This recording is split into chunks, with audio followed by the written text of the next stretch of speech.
If I'm successful on May 5th, I'll be the only congressman being seated. Each of the committees has a limited number of seats.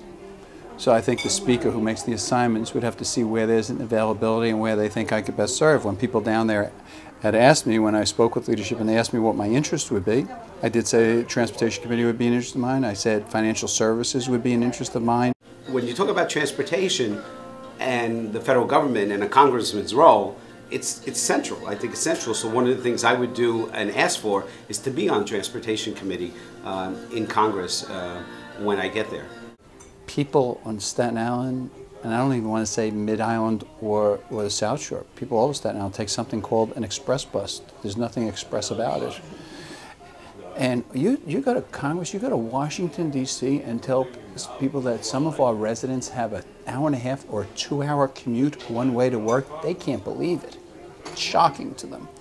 So I think there's a reason why the United States House of Representatives has a Transportation Committee, because transportation is particular of interest to many people. We have to get our children to school, we have to get our employees to work, and get them back home. There are light rail systems in Denver, in Seattle, in Portland, in Buffalo. All these places have light rail projects that have been at least partially funded by federal money.